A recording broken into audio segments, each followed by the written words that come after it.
This is the CBS News Special Report. Thank you for joining us. I'm Tony DeCopel in Uvalde, Texas, where we're interrupting your regularly scheduled broadcast because we want to bring you a press conference and local officials here outside Robb Elementary School, scene of that massacre earlier this week, as questions are raised about what law enforcement did and when. Let's listen in. Regional Director of South Texas. Thank you so much for being here today. My goal today on this press conference, is to give you a snapshot where we're at today. This incident happened on Tuesday, May 24th, so there's a lot of information, a lot of moving parts. We have a lot of people involved in this investigation. I'm going to give you a summary of what happened, but before I do that, I was able to make it here during the event on May 24th. Same with a lot of other law enforcement officers that came to this event, this critical incident. I got to see the victims, I got to see the officers, I got to see the community members. It is so hard. It's hard to take. It's traumatic. We're all hurting inside. We're hurting inside for the community members in Uvalde, Texas. We're hurting inside with our local partners that have to live here and work here every day.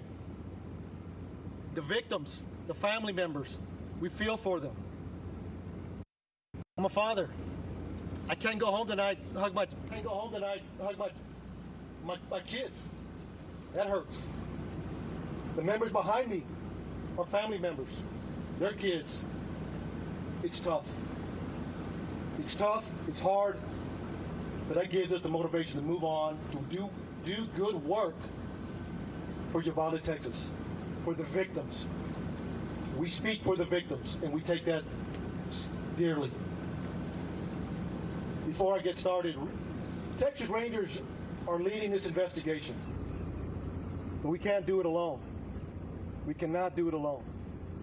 We have ATF, FBI, CBP, Border Patrol, Uvalde County District Attorney's Office. The list goes on and on and on. But the agencies I told you are the main ones that are assisting with this investigation. We want to know what happened, recreate the scene. That takes days, that takes hours, that takes time, a lot of information. Then we have to do a lot of interviews. So we just started. We started on Tuesday. Today's Thursday. We're still grabbing a lot of information. We also, what's important to us is why. Why did he do this? Why did he do this? Who is this man? The suspect.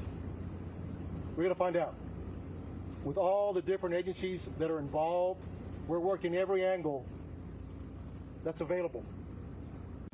And we won't stop until we get all the answers that we possibly can. So again, I want to thank these men and women that are behind us supporting the DPS and the Rangers. So there's a lot of information I'm going to give you. There's some new information as of Tuesday that I wanted to clear up, that we want to clear up, that's been pushed out. We'll continue to have updates in the coming days once the information is obtained and we're able to confirm and corroborate that. We want to make sure we're pushing out the right information. Early on, when we came in, we were receiving a lot of information from a lot of different locations. That's a baseline. You start there. We made some reports. But since then, we started doing interviews. We started working the crime scene, so we're cooperating. I want to share some of that. It's a small piece of information right now, but it'll grow within days. So please, thank you for being here and being patient with us. It means a lot. On Tuesday, May 24th at 11:28, suspect just west of here wrecks his vehicle, pickup truck that he took from his grandmother. He had just shot his grandmother in the face. She's alive.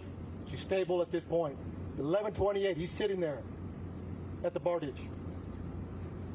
He jumps out the passenger side of the truck.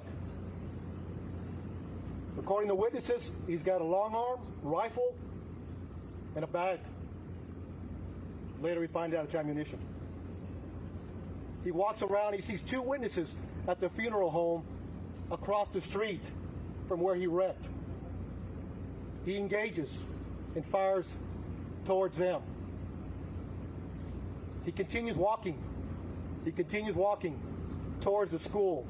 He climbs a fence. Now he's in the parking lot, shooting at the school multiple times. 11:40, he walks into the west side of Robb Elementary.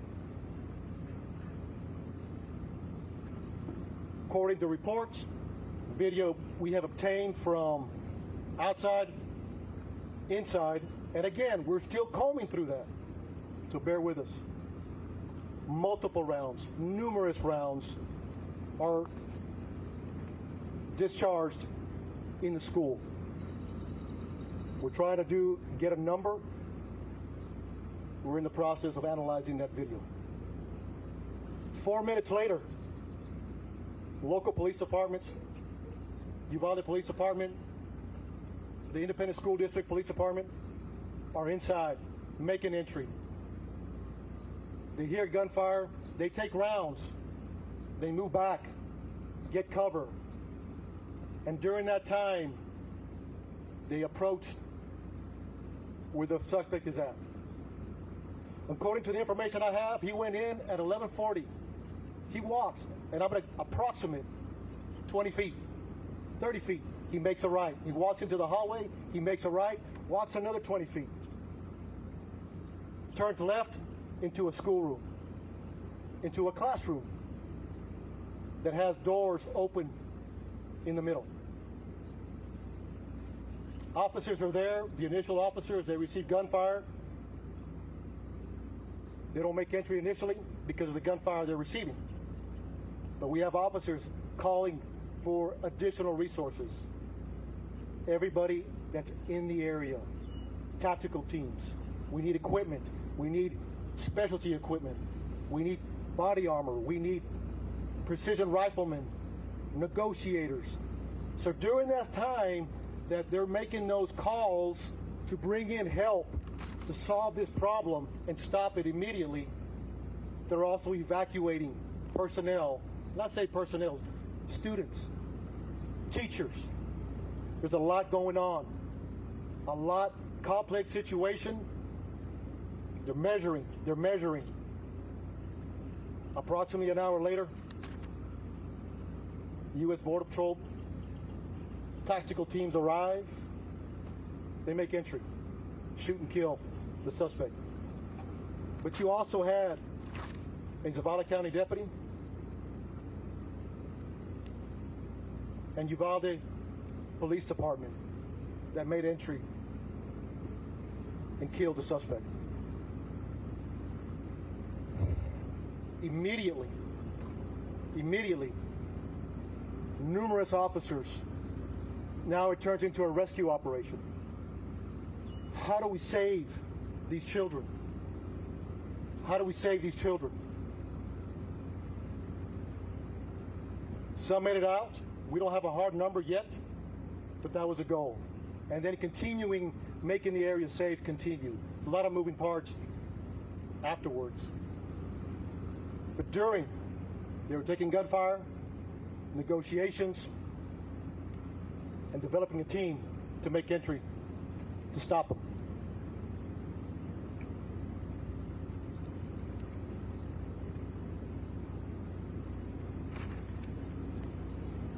I'll take a few questions. And again, look, summary. One more thing I forgot to mention that I want to clear up that came out early on. It was reported that a school district police officer confronted the suspect that was making entry. Not accurate. He walked in unrestricted initially. So from the grandmother's house to the bar ditch to the school, into the school, He was not confronted by anybody. To clear the record on that. 4 minutes later, law enforcement are coming in to solve this problem. So, Director, how is he able Step by. Step. So, just want to clear that up. That's very important. And again, this will happen as we move forward. So, thank you. I'll take a few questions. How is he able to get in?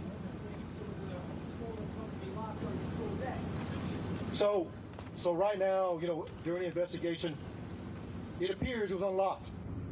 So we're going to look at that and try to corroborate that as best as we can.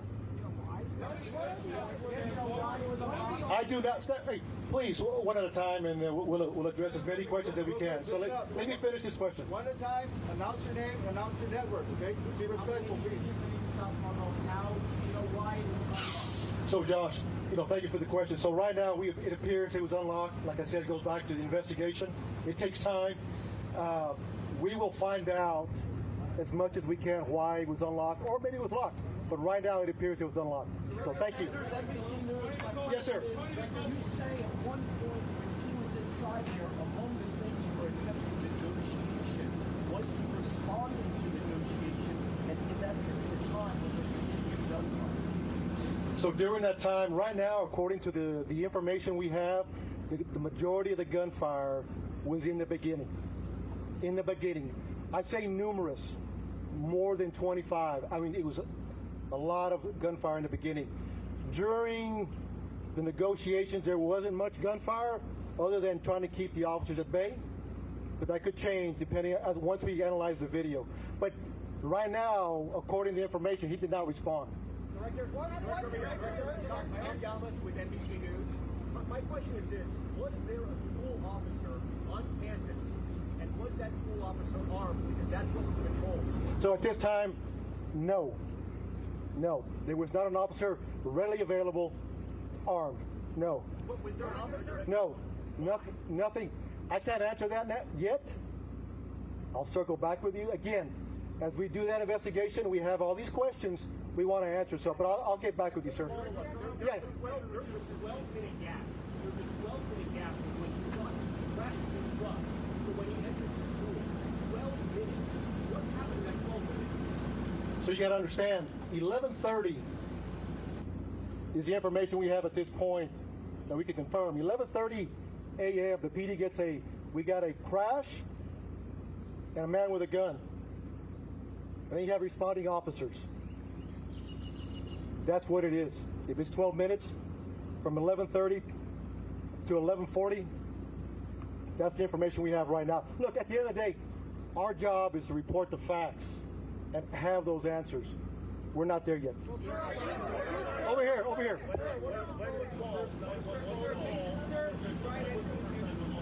Say it again.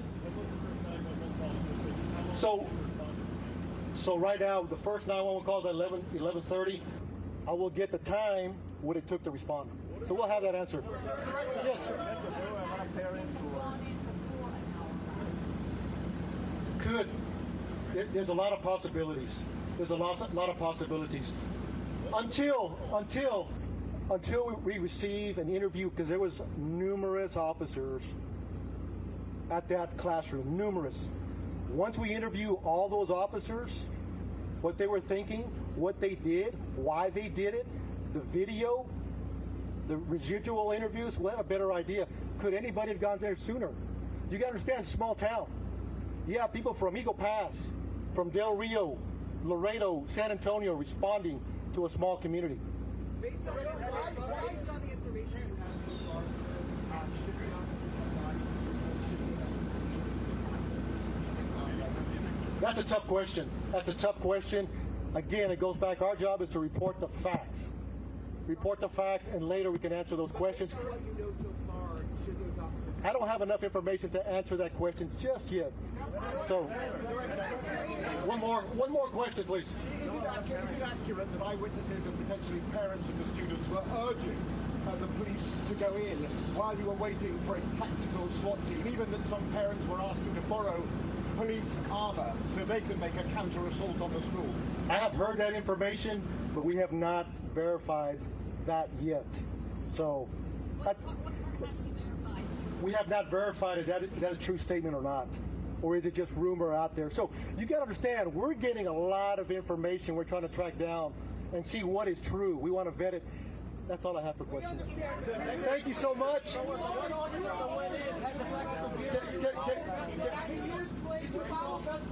Hold on.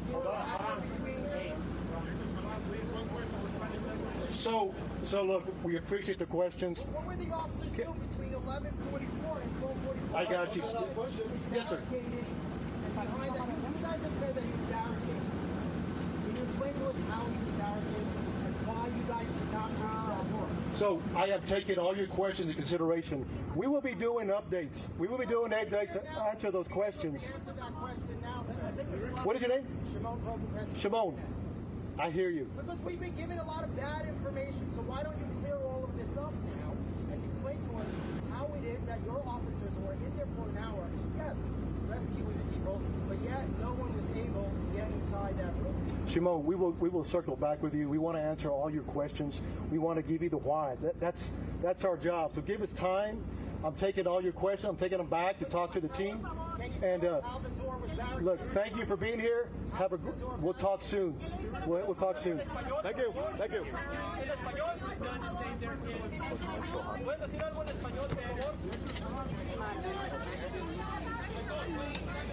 You have been watching a quite freewheeling press conference here outside Robb Elementary School as Texas Rangers try to clarify the police timeline and address the anger and frustration from some parents. And I don't know if this press conference would alleviate the concerns that parents had. In fact, we got confirmation that the suspect arrived on the scene here in Uvalde, 11:28 at the school, crashed his vehicle, exited the vehicle, and almost immediately began firing at the school. Entered at around 11:40. A full hour, we now have confirmed, went by before the classroom where the majority of the people died, if not all, where the shooter was actually breached by law enforcement. I'm here with Janet Shamlian, who was listening to the press conference with me. What stood out to you? I mean, it raises more questions than answers, right? A full hour. The parents were out there complaining, asking if they themselves could go in, urging law enforcement to go in. And it sounds like these local officers were waiting for a tactical team. And although authorities said that it was that they believe that most of the deaths took place in the first few minutes, that's a long span of time to wait. Now, they also talked about negotiating, but didn't, expand on what that meant, that they were negotiating while they were waiting for a more advanced tactical team. We also don't know the nature of this barricade or blockade, how the shooter was in the classroom. Right, but we are hearing from a child now. The first account from a child inside the classroom who survived the carnage and has talked about the gunman shooting through the door, coming in, hearing the police outside. We'll have that on the CBS Evening News, but it is a riveting account, and it could put into perspective what happened. Yeah, and the Texas Rangers saying they want to interview all the officers on the scene to ask them why they didn't try to make an entry prior to the special tactical unit arriving. But again, that raises more questions. And that is the question every parent wants to know. Why wasn't something done before an hour's time? Yeah, and then if that's not enough, we have the unlocked door in the back of the school. Officer on campus. The responding officer was just nearby and making an approach. Not going to be good news for parents here. No, parents are going to be very frustrated about this, and they're in mourning right now as we're looking at the white crosses behind us on what should have been the last day of this school year. Yeah, I want to bring in James Gagliano, who's a CBS News law enforcement and security analyst, retired FBI supervisory special agent. James, I'm really glad to have you here. You were listening into the press conference as well. Was protocol followed by law enforcement in this incident?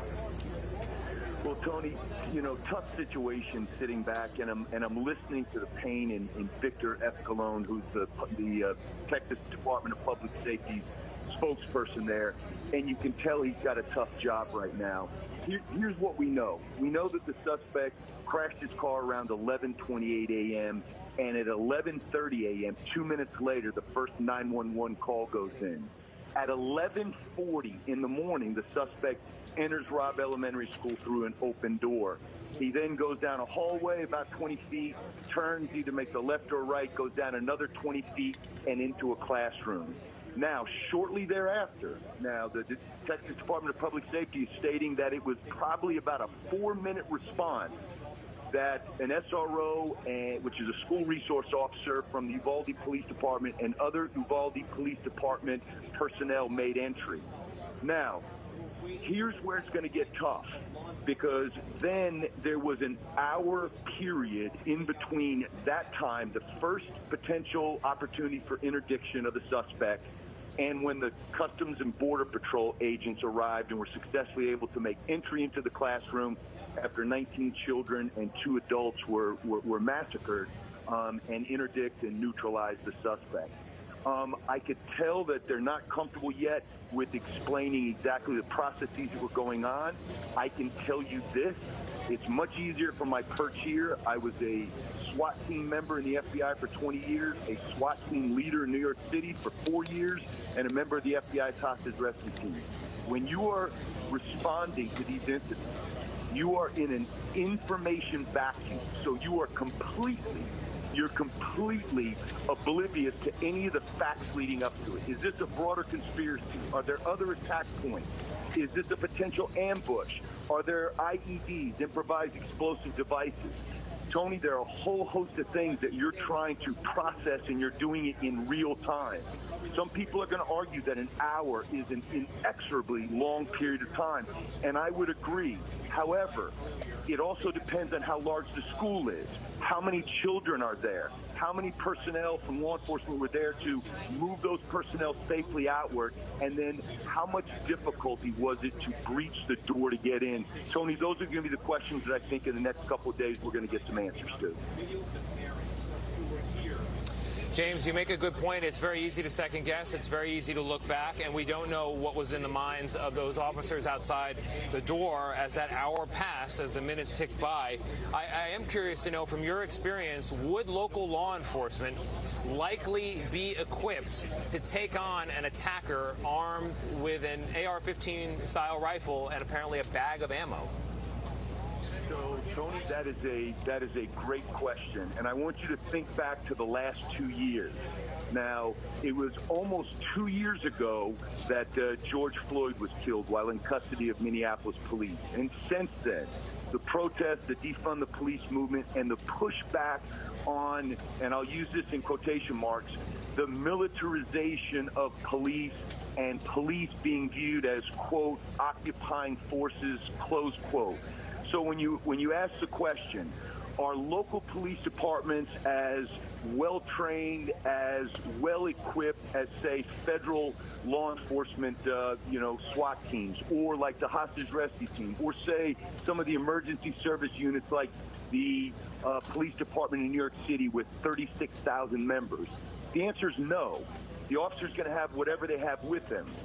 So this is going to be a tough one to see what they had on hand when they went in and how ill-equipped they may have been to confront the attack. Yeah, and whether the body armor they were wearing would have been sufficient to stand up to rounds from an AR-15 style rifle. CBS News has confirmed that the shooter had more than 600 rounds on him. He was certainly armed to take on as many comers as were outside that door. I have a very pointed question, though, James, about what standard operating procedure is in a case like this.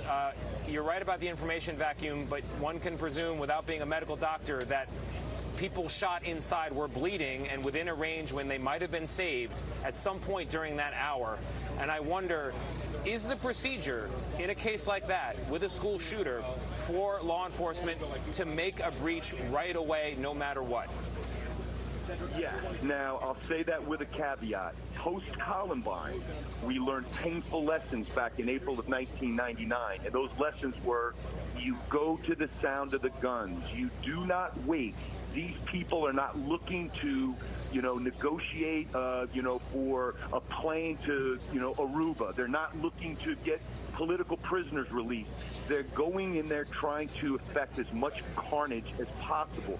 So you go in to interdict them. You do not wait for a homogenous team. That is a big situation. I think that's gonna be something that's gonna be looked at in the wake of it.